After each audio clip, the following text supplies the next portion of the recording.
Hey everyone, it is Matthew, and we here at Miscellaneous Debris are celebrating all week the release of Star Wars The Last Jedi, which comes out this Friday. So make sure you get your tickets and go see it this weekend, because we're going to be talking about it.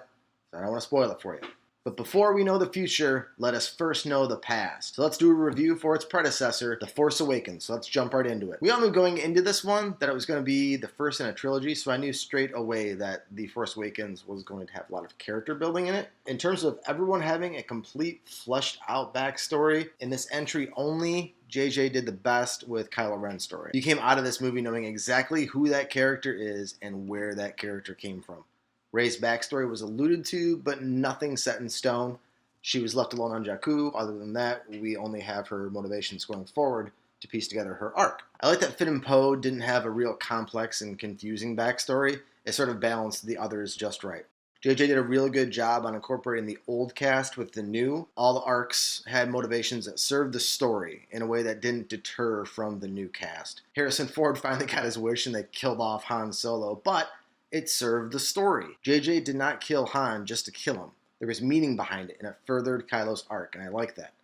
Luke Skywalker's cameo was cute. Yeah, let's base the entire movie on a guy and feature him for a full 10 seconds. JJ, you little troller, you. Rey's journey of self-discovery in the Force was fun to watch, too. Watching her uncover her powers was kind of akin to watching Tobey Maguire's Spider-Man when he discovered his. It was a lot less, I'm going to try and do this, and more like, I'm going to Jedi mind trick you because I know that I can do it, if that kind of makes sense. I read a lot when the movie came out that Rey was this typical Mary Sue, meaning that she learns everything way too quickly. Now, Rey is not just a Mary Sue. Now, you might be able to say that when it comes to her use of the Force, but she was brought up alone on a deserted planet, and she learned to fight for herself, so she knows how to defend herself. So it would be arrogant to think that she spent all this time on Jakku and didn't learn piloting skills as well. That she could fight and fly pre-Force was not out of the ordinary for her character, so I don't think she was the typical Mary Sue.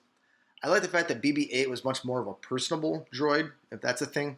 He acted more like a person than he did a droid, and I always enjoyed the C-3PO R2-D2 straight man routine, but BB-8 was much, much more fun. There's a lot of humor in this film, which seemed to be missing a lot in the original saga, which I'm glad they put in.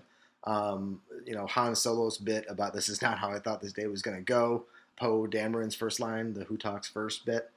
Finn and Han with the hand gesture. It was just, it was more along the lines of a Joss Whedon move, and it was sure appreciated. Speaking of appreciation, losing the reliance on green screen and incorporating a more practical take was so noticeable. JJ took the saga back to what brought Star Wars to the table, and it was a mix of practical effects and real locations with just a touch of CG when it needed it. It's a balance that was refreshing, and the planets that they visited seemed real and attainable in real life. So that does a lot for me, drawing me into the story. And Snoke was an interesting addition, and it doesn't matter to me how many times JJ or anybody else from Lucasfilm tells us that Snoke is just a brand new character and not from the OG saga, but until December 15th comes around, I will doubt that statement. This entry, however, was not without its flaws. Continuing with Snoke, JJ did not do much to explain who he is and where he came from. I realize this counters my comments from earlier about character development, but it's my video and I can contradict myself if I want. All I'm saying is that if you're going to have a supreme leader, you might want to give a little explanation as to what makes him supreme. He wasn't just born that way. Continuing along, I did not like the sheer amount of coincidences in this film in order to move the plot forward. Poe meets with this crazy old dude who happens to be on the same planet that Rey is on.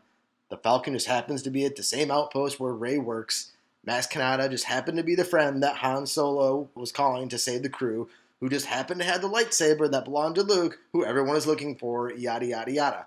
It's a movie, suspend your goddamn disbelief, Matthew. And for the last of the cons, constantly reminding us that Poe is the best damn pilot, instead of just letting the audience figure it out for themselves and give us the benefit of the doubt. Finn says he's one hell of a pilot.